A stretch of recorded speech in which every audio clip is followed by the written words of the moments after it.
The widespread use of cross-sectional imaging techniques has increased the detection of pancreatic cystic lesions in asymptomatic patients. The differential diagnosis of these lesions is crucial given their different evolution. Lesions with a malignant potential are mainly mucin-producing tumors, mucinous cystic neoplasms, MCN, and intraductal papillary mucinous neoplasm, IPMN, whereas pseudocysts and serous cystadenoma, SCA, are considered to be without malignant risk.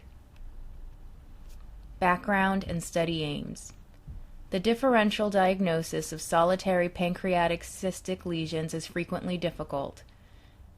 Needle-based confocal laser endomicroscopy, NCLE, performed during endoscopic ultrasound-guided fine needle aspiration, EUS-FNA, is a new technology enabling real-time imaging of the internal structure of such cysts. The aim of this pilot study was to identify and validate new diagnostic criteria on NCLE for pancreatic cystic lesions. Patients and methods. A total of 31 patients with a solitary pancreatic cystic lesion of unknown diagnosis was prospectively included at 3 centers. EUS-FNA was combined with NCLE. The final diagnosis was based on either stringent gold standard, surgical specimen and/or positive cytopathology, or a committee consensus. 6 non-blinded investigators reviewed NCLE sequences from patients with the most stringent final diagnosis and identified a single feature that was only present in serous cystadenoma, SCA. The findings were correlated with the pathology of archived specimens. After a training session, 4 blinded independent observers reviewed a separate independent video set, and the yield and inter-observer agreement for the criterion were assessed. Results. A superficial vascular network pattern visualized on NCLE was identified as the criterion.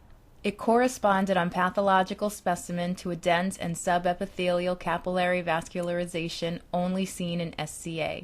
The accuracy, sensitivity, specificity, positive predictive value, and negative predictive value of this sign for the diagnosis of SCA were 87%, 69%, 100%, 100%, and 82% respectively. Inter-observer agreement was substantial, K equals 0.77. Conclusion. This new NCLE criterion seems highly specific for the diagnosis of SCA. The visualization of this criterion could have a direct impact on the management of patients by avoiding unnecessary surgery or follow-up.